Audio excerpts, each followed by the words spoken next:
Hello everyone, ਅੱਜ ਦਾ topic है exercise 11 इथे क्वेश्चन नंबर 21 to 45 तक 21 क्वेश्चन 17 38 एंड 39 सेम स्टेटमेंट है इन्हों की ये 21 करा रही है, बाकी तुम खुद ट्राई करने हैं। क्वेश्चन की है, देखो find the coordinate of the foot of the perpendicular drawn from the region. Coordinate find out करने हैं जो प्लेन के है फुट ऑफ परपेंडिकुलर ड्रॉन हो रहे फ्रॉम रीजन तो हूँ देखो ये प्लेन दिता होया आपां 2x + 3y + 4z - 12 equal to 0। Perpendicular drawn होया फ्रॉम रीजन तो coordinate from foot of the perpendicular drawn from the origin किहड़े होंगे। एम पॉइंट हो जाएगा एक। एम पॉइंट किस तरह का पॉइंट है जो पी रीजन तो ड्रॉ हो रहा है एंड परपेंडिकुलर ड्रॉ किया आपने प्लेन के उपर। तो ये एम पॉइंट फाइंड आउट करने के लिए सब तो पहला की करना पऊगा आपको इक्वेशन फाइंड आउट करनी पऊगी पी एम की। तो पी एम की इक्वेशन फाइंड आउट करने लिए पासिंग पॉइंट तो रीजन के यूज़ होंगे एंड एम पॉइंट लाई करता है प्लेन के। तो पी एम की इक्वेशन के लिए डायरैक्शन रेशियोज यूज़ होंगे प्लेन दियाँ। तो की होगी equation of P M x - x1 0 y - 0 z - 0 नीचे आऊगा डायरैक्शन रेशियोज फर्स्ट आन गया 2 दैन 3 दैन 4। हूँ देखो ये होगी इक्वेशन ऑफ पी एम की इक्वेशन तो अपने को आ गई। अगर एनी पॉइंट फाइंड आउट करना हो अपने एम तो ये एम पॉइंट आप किमें फाइंड आउट करते हैं लाइन का। तो इस लाइन को इक्वल टू रख लो कोई के स्केलर के। तो एक्स कि इक्वल आ गया 2k they, Y 3k and Z कि आ गया 4k। एंड जो अपने एम पॉइंट फाइंड आउट किया है ये लाई किस चो होके जा रहा है पासिस चो कि है प्लेन के विचों। तो एम पॉइंट आप प्लेन के विचों पास करा देंगे। एक्स की जगह तो प्लेन एक्स की जगह तो 2k पुट करा, वाई की जगह तो 3k एंड जेड की जगह तो 4k।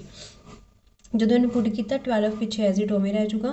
तो इतों के की वैल्यू आ गई 12/29। तो हम अपने एम पॉइंट कढ़ना सी तो एम पॉइंट किमें निकलूगा के की वैल्यू इतने पुट कर देंगे। तो के की वैल्यू कितने पुट करनी एम के 2k सीगा के की जगह तो 12/29 पुट करांगे। तो फर्स्ट पॉइंट आ गया 24/29, सैकेंड 36/29 एंड थर्ड इज़ 48/29। हूँ देखो ये बाकी क्वेश्चन जिमें ये ओनली फुट ऑफ परपेंडिकुलर क्या सी, कई क्वेश्चन इन्होंने क्या लेंथ भी फाइंड आउट करो डैट मीनस अपने पी एम भी कढ़ना है। तो पी एम किमें निकल जूगा using distance formula. P M की है length of foot of perpendicular. ठीक है, तो question number 17 38 39 and 29 same method के करने हैं। इंपॉर्टेंट है क्वेश्चन वाला। ना इस तो बाद है क्वेश्चन नंबर 21 के बाद क्वेश्चन नंबर हैगा 23 एंड 28। देखो ये लिखा हुआ है 23 एंड 28 बिल्कुल सेम है। Find the vector equation of the line passing through 1 2 3 and parallel to the planes this. ठीक है, तो हम देखो ये अपनी इक्वेशन ऑफ लाइन करनी है। सब तो पहले इक्वेशन ऑफ प्लेन बना लाँगे। इक्वेशन ऑफ प्लेन किमें बनाने अगर पासिंग पॉइंट गिवन हो तो दो प्लेन्स गिवन हो, ये प्लेन्स है कि वैक्टर फॉर्म के कार्टिजन के कन्वर्ट करो। फर्स्ट प्लेन बन जूगा x - y + 2z। Cartesian convert करने लिए जिथे i j k है उत्थे x y z आ जाता है। x - y + 2z equal to 5 and next plane है 3x + y + z equal to 6। तो direction ratios of first plane की आई 1 - 1 2, नैक्सट दियाँ 3 1 1। हूँ देखो बेटा डायरैक्शन रेशियोज अपन दो प्लेन दी पता लग गई। एक पासिंग पॉइंट ऑलरेडी गिवन है 1 2 3, इनू पुट करो तो इक्वेशन ऑफ प्लेन की बन जूगी x - 1 पासिंग पॉइंट 1 2 3 पुट करते, डायरैक्शन रेशियोज लगा के इज इक्वल टू डिटर्मिनेंट 0 दी इक्वल। डिटर्मिनेंट सॉल्व करो यूजिंग रो 1। डिटर्मिनेंट कितना आ गया सॉल्व करके equation of plane -3x + 5y + 4z - 19 equal to 0। ये होगी equation of plane. Equation of line की होंगी है, इक्वेशन ऑफ लाइन के लिए पासिंग पॉइंट इतने लगाने होंगे प्लस लैमडा फिर होंगी डायरैक्शन रेशियोज। तो पासिंग पॉइंट दिते हुए आपको 1 2 3 1 2 3। तो इक्वेशन ऑफ प्लेन लिख लाँगे आप i + 2j + 3k plus lambda लगा के direction ratios -3i + 5j + 4k is equal to 0। ना इस तो बाद है नैक्सट क्वेश्चन नंबर 24 के लिखा हुआ है find the equation of plane passing through the point ABC and parallel to the vector. देखो अगर अपने को पासिंग पॉइंट गिवन हो एंड एक पैरेलल वैक्टर या परपेंडिकुलर गिवन हो तो उस पैरेलल या परपेंडिकुलर की हमेशा डायरैक्शन रेशियोज यूज़ करनी होंगी है। तो डायरैक्शन रेशियोज पैरेलल वैक्टर की हो जाएगी i + j + k मतलब 1 1 1। पासिंग पॉइंट हो गए ABC। तो इक्वेशन ऑफ प्लेन की हो जाएगी a x - x1 + b y - y1 + c z - z1 is equal to 0। a b c that means direction ratios 1 1 1 use हो गया, x1 a यूज़ होगा, y1 b z1 c इतने put करके equation of plane बन जूगी। ਇਹ ਕਾਰਟੀਜ਼ਨ ਚ ਇਹਨੂੰ vector ਦੇ ਵਿੱਚ ਕਨਵਰਟ ਕਰਨਾ ਹੈ ਤਾਂ ਆਰ ਵੈਕਟਰ ਲਗਾ ਕੇ ਐਕਸ ਵਾਈ ਜ਼ੈਡ ਦੀ ਜਗ੍ਹਾ ਤੇ ਆਈ ਜੇ ਕੇ ਪਿਛਲਾ ਉਵੇਂ ਰਹਿ ਜਾਂਦਾ ਹੈ।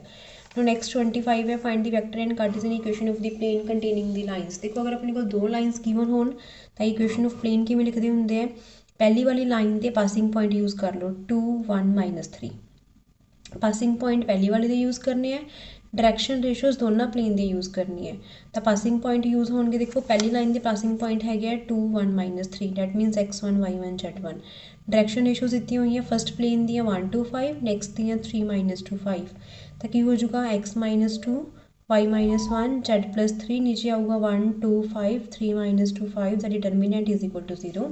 डिटर्मिनेंट में सॉल्व कर लो यूजिंग रो 1।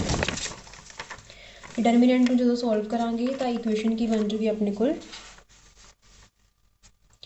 डिटर्मिनेंट में सॉल्व करके इन सारा सॉल्व करके इक्वेशन ऑफ प्लेन आ गई 10x + 5y - 4z = 37।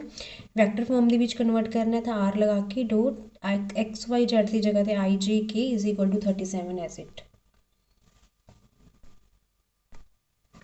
नाउ इस तो बाद है क्वेश्चन नंबर 26 के विच है find the angle between the lines. देखो हुण ये दो लाइन्स दित्ती हुई हैं, हुण कहते find the angle between the lines मतलब आ सारी इक्वेशन एक लाइन बना रही है तो एक नैक्सट इक्वेशन एक लाइन बना रही है बट है दोनों ही प्लेन तो दो प्लेन्स के विचों एक लाइन लंघ के जा रही है सेम एज इन्होंने दोनों प्लेन्स के विचों एक लाइन लंघ के जा रही है। इन्हों के विचाले एंगल कढ़ना की होगा। सब तो पहला तो जो दो प्लेन्स दिते हुए इन्होंने एक लाइन के कन्वर्ट करने के लिए इन्होंने डायरैक्शन रेशोज़ करने पैणगियां तो दोनों प्लेन्स में पहला सॉल्व करो। First plane x - 2y + z = 0 and next है x + 2y - 2z = 0। तो यूजिंग 2 3 1 2 क्रॉस मल्टीप्लिकेशन वाला फॉर्मूला लगा के x y z इतने 2 की इक्वेशन आ जाऊगी, इतने 3rd इतने 1 इतने 2 तो सॉल्व करके डायरैक्शन रेशोज़ आ गई 2 3 4 सेम एज इन्होंने दोनों सॉल्व करांगे। जो नैक्सट वाले सॉल्व करांगे 2 3 1 2 लगा के तो डायरैक्शन रेशोज़ आ जाएगियाँ 1 - 2 3 तो दोनों की डायरैक्शन रेशोज़ लिखनियाँ एक आईयाँ 2 3 4 एक आईयाँ 1 - 2 3 तो जिहड़ियां डायरैक्शन रेशोज़ आईयां अपने को लाइन दी आ गई तो एंगल की हुंदा अपने को a1 × a2 + b1 × b2 + c1 × c2 नीचे उन्होंने डायरैक्शन रेशोज़ की रूट स्क्वेयरिंग द रूट तो सॉल्व करके आ गया 8/√406 तो थीटा की आ गया cos inverse into this angle. Now question number 29 है find the equation of the plane which bisects the line joining the points तो दिते हुए एट राइट एंगल। हुणे की कहते हैं कि तुसी एक इहो जी इक्वेशन कड्डो प्लेन की जिहड़ी इन्हां दोनों लाइन जॉइनिंग नूं की करती होवे बाइसैक्ट करती होवे तो ये प्लेन हो गया ए बी इत्थों बाइसैक्ट होके जा रहा है ए पॉइंट -1 2 3 है बी पॉइंट 3 -5 6। अगर ये कोई बाइसैक्ट पॉइंट ये लंघ के जा रहा है तो सी पॉइंट लैट कर लिया तो सी पॉइंट अगर बाइसैक्ट है that means C mid point हो गया अपना। तो मिड पॉइंट किवें कटते हैं यूजिंग मिड पॉइंट लगाओ। मिड पॉइंट किवें होगा फस्ट वाले -1 + 3/2 तो 1 हो गया 2 - 5/2 -3/2 3 + 6/2 9/2। हुण एक सी पॉइंट मतलब अपने को पासिंग पॉइंट आ गया जो प्लेन चो पास होके जा रहे हैं।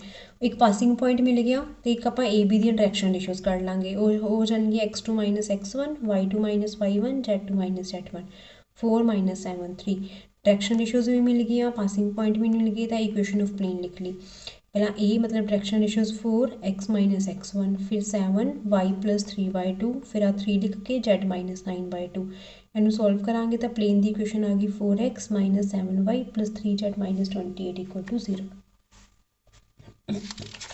नाउ नैक्सट है इस तो बाद क्वेश्चन नंबर 30th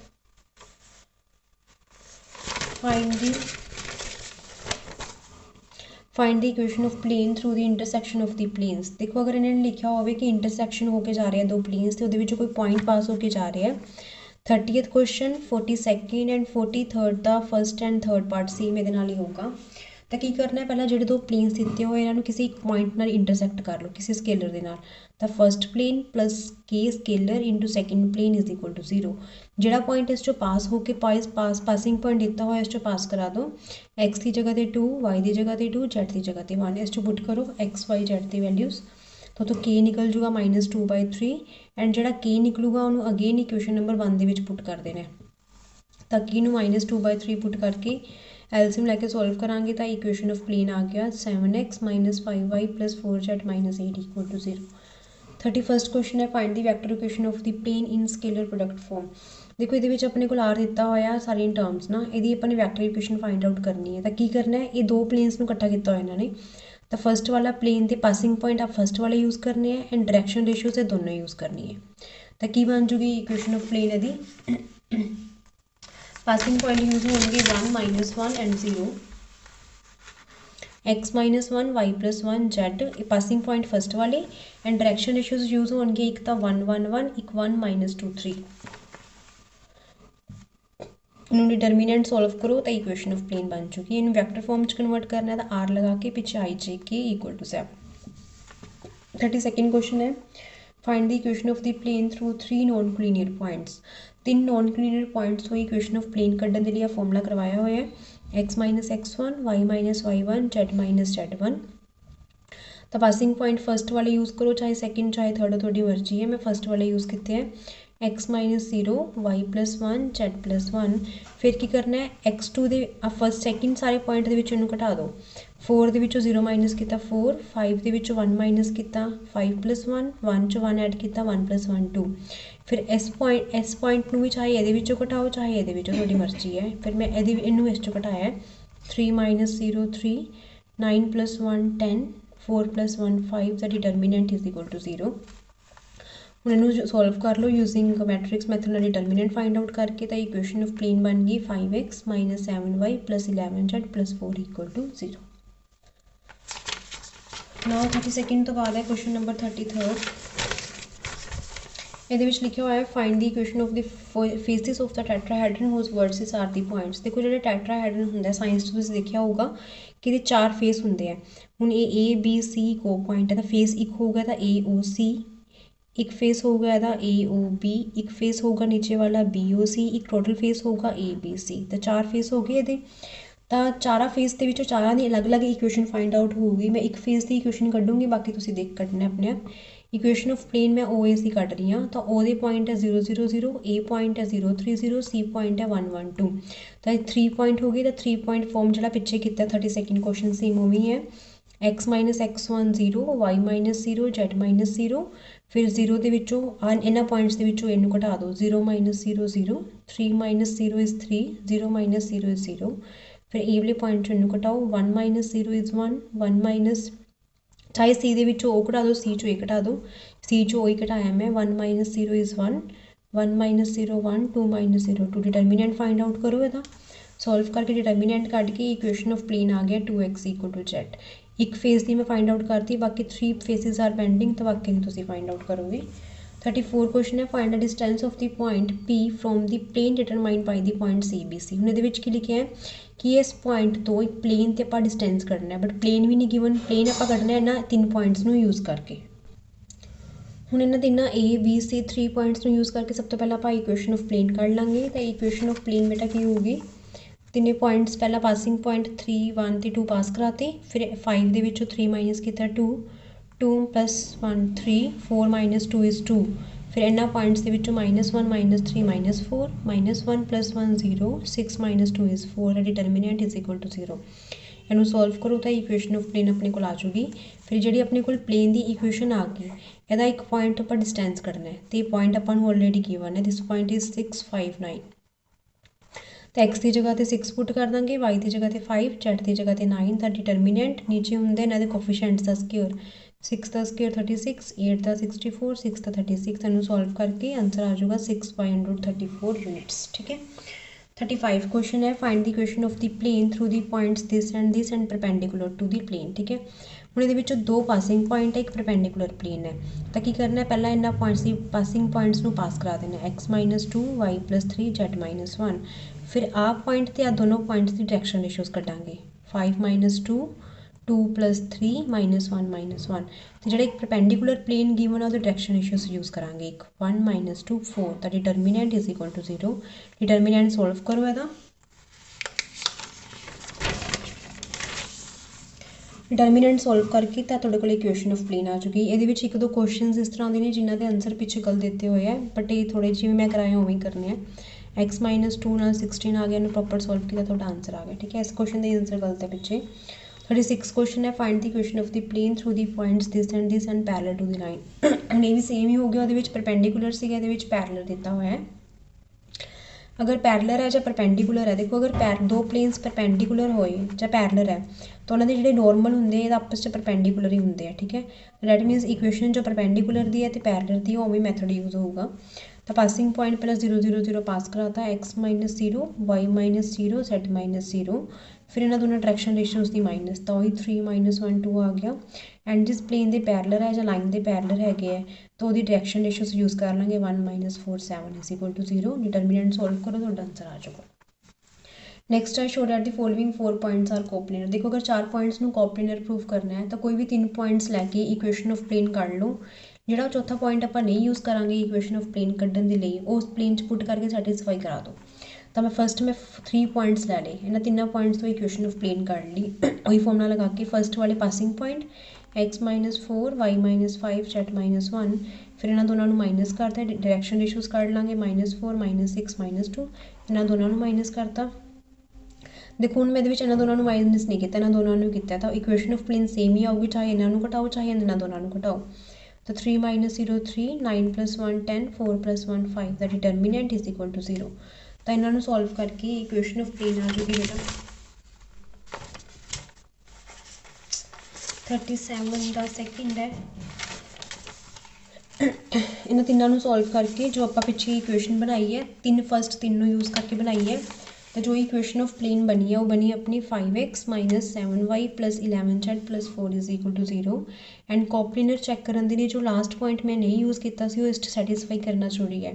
तो x की जगह पर -4 y की जगह पर 4 z की जगह पर 4, जो तो पुट किया तो 0 इज इक्वल टू 0 आ गया। डैट मीनस 4 पॉइंट्स कोप्लेनर है। Next 40th find the coordinate of the points where the line through the points this and this crosses the plane in this. कि क्या होया कि किहो जिहा पॉइंट फाइंड आउट करो जिहदे विच जिहड़ियां 2 पॉइंट्स है, find the coordinate of the point where the line through the points this and this. जिहड़ी आ लाइन है, लाइन दे किहो जिहा पॉइंट जिहड़ा इस प्लेन दे विचों क्रॉस होकर जा रहा है, तो इनू फाइंड आउट करने लिए k रेशो 1 लै लो। k रेशो 1 लैके वाला एक सी पॉइंट कर लो, चाहे k रेशो 1 लै लो चाहे a ते b लैके यूजिंग a ते b एक लाइन की इक्वेशन कर लो। तो फस्ट जिवें फस्ट क्वेश्चन कराया मैं 21 उवें कर लो चाहे एवें कर सकते हैं। तो सी पॉइंट किवें कड्डांगे, अगर मैं k रेशो 1 लैके करती हाँ तो सी पॉइंट किवें आऊगा k दी नाल 2 नाल मल्टीप्लाई 1 ते 3 नाल नीचे k ते 1 दा ऐड, तो फस्ट पॉइंट बन गया। नाउ नेक्स्ट हो जाएगा बेटा -3k minus 4 upon k plus 1, फिर k minus 5 upon k plus 1। ने सी पॉइंट है अगर ये प्लेन चो पास होके जा रहे हैं, क्योंकि आप वो जो पॉइंट करना जो प्लेन के विचों क्रॉस होके जा रहे हैं, तो प्लेन के विचों पास होके जाऊगा तो x की जगह पर आऊगा सी का फस्ट पॉइंट है सारा, y की जगह पर सैकेंड वाला पॉइंट, z की जगह पर थर्ड वाला पॉइंट इज इक्वल टू 7। इनू सॉल्व करो, क्रॉस मल्टीप्लाई k प्लस 1 की 7 नाल मल्टीप्लाई कर दो, तो इतों सॉल्व करके k आ गया अपने को -2। फिर k जो -2 आऊगा सी की जगह पुट कर देना, सी के k की जगह पर -2 पुट करो तो पॉइंट आ जाएगा -1 1 -2 7। नैक्सट है find the distance between two parallel planes. दो पैरल प्लेन्स के डिस्टेंस फाइंड आउट करने के लिए की करना है कि देखो प्लेन्स पैरल है कि नहीं। फस्ट अपना दिता हुआ सैकेंड प्लेन सेम एवें बनाने लिए इन्होंने 2 नाल डिवाइड करता, तो प्लेन्स पैरल हो गए बिकॉज इनकी डायरैक्शन रेशियोज की है बिल्कुल सेम। तो किमें फाइंड आउट करना होंगे डिस्टेंस, लास्ट वाले जो 4 ते 6 है परपेंडिकुलर पॉइंट्स है 4 ते 6 उन्होंने माइनस कर दो, C1 minus C2, suppose C1 मेरा 4 है C2 मेरा 6 है, तो मोड लगा के 4 माइनस 6, नीचे उन्होंने डायरैक्शन रेशियोज का स्केयर 2 3 4 का स्केयर 4 9 16 हो गया, तो 2/√29 या 2√29/29 यूनिट्स आ चुका। Find the equation of plane which contains the line of intersection of the plane. ये सेम पीछे क्वेश्चन किया ही है, अगर 2 प्लेन्स दिते हैं तो उन्होंने एक के स्केलर नाल ऐड कर दो। ਹੁਣ ਇਹਦੇ ਵਿੱਚ ਇਹ ਕਹਿੰਦੇ ਜਿਹੜਾ प्लेन बनूगा ना इंटरसैक्शन इस प्लेन के परपेंडिकुलर है। देखो अगर 2 प्लेन्स परपेंडिकुलर है तो उन्होंने डायरैक्शन रेशियो की डॉट की इक्वल होंगी 0 ते। सब तो पहला इंटरसैक्शन प्लेन लिखो, first plane x plus 2y plus 3z minus 4 plus k add करके 2x plus y minus z plus 5 is equal to 0। ਹੁਣ ਜਿਹੜਾ ਇੱਥੋਂ प्लेन बनया x वाली पॉइंट ऐड कर लो, y के इकट्ठे z के इकट्ठे, फिर पिछे -4 प्लस 5k। ਹੁਣ ਇਹ वाला जो प्लेन बनया है तो जो गिवन प्लेन है परपेंडिकुलर इन्हों की डायरैक्शन रेशियो की डॉट की इक्वल होगी 0 ते। ਹੁਣ जो प्लेन बनया अपना तो जो प्लेन अपन गिवन है इक्वेशन ऑफ परपेंडिकुलर प्लेन के लिए जो अपना बनया ਤੇ ਜੋ ਗਿਵਨ ਹੈ ਤਾਂ 1 + 2k ਦੀ ਮਲਟੀਪਲਾਈ 5 ਦੇ ਨਾਲ, 2 + k ਦੀ 3 ਦੇ ਨਾਲ, 3 - k ਦੀ -6 ਦੇ ਨਾਲ। ਠੀਕ ਹੈ, ਤੇ x y z direction ratio ਸੀ ਡੋਟ ਕਿਹਦੀ ਇਕੁਅਲ ਹੋ ਗਈ ਇਹਦੀ 0 ਦੀ। ਤਾਂ ਉਹ ਸੋਲਵ ਕਰਕੇ ਆਪਣੇ ਕੋਲ ਕੀ ਆ ਜਾਊਗਾ, ਉਹ ਆ ਗਿਆ 7/19। ਤਾਂ 7/19 ਨੂੰ ਜੋ ਆਪਣੇ ਕੋਲ ਸਟਾਰਟਿੰਗ ਵਿੱਚ ਪਲੇਨ ਸੀਗਾ ਉਸ 'ਚ k ਦੀ ਜਗ੍ਹਾ 'ਤੇ ਪੁੱਟ ਕਰਕੇ ਸੋਲਵ ਕਰਕੇ ਇਕੁਏਸ਼ਨ ਆਫ ਪਲੇਨ ਆ ਜਾਊਗੀ। ਇਹਦਾ ਆਂਸਰ ਵੀ ਗਲਤ ਹੈ ਪਿੱਛੇ। ਠੀਕ ਹੈ, now 45 question है, find the equation of the plane passing through the line of intersection of the plane this and parallel to the x axis। Same ਇਹਦੇ ਵਿੱਚ ਵੀ ਦੋ ਪਲੇਨਸ ਦਿੱਤੇ ਹੋਏ, ਇਹਨਾਂ ਨੂੰ ਕੇ ਸਕੇਲਰ ਨਾਲ ਐਡ ਕਰ ਲਿਆ ਐਂਡ ਇਹ ਪੈਰਲਰ ਹੈਗਾ x axis ਤੇ। ਦੇਖੋ ਆਪਣੇ ਕੋਲ ਜਿਹੜਾ ਇੱਕ ਪਲੇਨ ਦਿੱਤਾ ਹੋਇਆ ਹੈ ਇਹ ਗਿਵਨ ਐਂਡ ਇਹ ਪੈਰਲਰ ਹੈਗਾ x axis ਵਾਲਾ। x axis ਦੀ ਡਾਇਰੈਕਸ਼ਨ ਰੇਸ਼ੀਓਜ਼ ਕੀ ਹੋਣਗੀਆਂ 1 0 0। ਹੁਣ ਇਹ ਪਲੇਨ ਦੀ ਜਿਹੜੀ ਨੋਰਮਲ ਹੈ ਤਾਂ ਆਪਸ 'ਚ ਪਰਪੈਂਡੀਕੂਲਰ ਹੋਣਗੇ, ਤਾਂ ਸੇਮ ਜੋ ਡਾਇਰੈਕਸ਼ਨ ਰੇਸ਼ੀਓਜ਼ ਇਸ ਪਲੇਨ ਦੀਆਂ ਹੋਣਗੀਆਂ ਤੇ ਜੋ ਇਹਦੀਆਂ ਇਹਨਾਂ ਦੀ ਡੋਟ ਕਿਹਦੇ ਇਕੁਅਲ ਹੋਊਗੀ 0 ਦੇ। अगर पैरेलल है तो भी डॉट 0 होगी, परपेंडिकुलर है तो भी डॉट 0 होगी। तो जो प्लेन बने 1 + 2k × x, 1 + 3k × y, 1 - k × z, -1 + 4k = 0 and direction ratios of x axis है 1 0 0। तो 1 + 2k की मल्टीप्लाई 1 के नाल, 1 + 3k की 0 के नाल, 1 - k की 0 के नाल, ये इक्वल की होगी 0 0 के इक्वल रख के उत्थों की आ जाऊगा k आ गया -1/2। के ਨੂੰ ਉੱਪਰ ਅਗੇਨ ਫਸਟ ਇਕੁਏਸ਼ਨ 'ਚ ਪੁੱਟ ਕਰ ਦਾਂਗੇ ਤਾਂ ਇਕੁਏਸ਼ਨ ਆਫ ਪਲੇਨ ਬਣ ਗਈ y - 3z + x = 0। Vector farm 'ਚ ਕਨਵਰਟ ਕਰਨ ਲਈ r dot j - 3k + x = 0। ਅੱਜ ਦੇ ਬੇਟਾ 45 ਕੁਐਸਚਨਸ ਕਰਵਾਤੇ, ਬਾਕੀ ਜੋ ਪੈਂਡਿੰਗ ਕੁਐਸਚਨਸ ਨੇ ਨੈਕਸਟ ਵੀਡੀਓ 'ਚ ਕਰਾਂਗੇ ਤੇ ਇਹਨਾਂ ਨੂੰ ਕਾਪੀ ਤੇ ਨੋਟ ਡਾਊਨ ਕਰ ਲਿਓ। Thank you.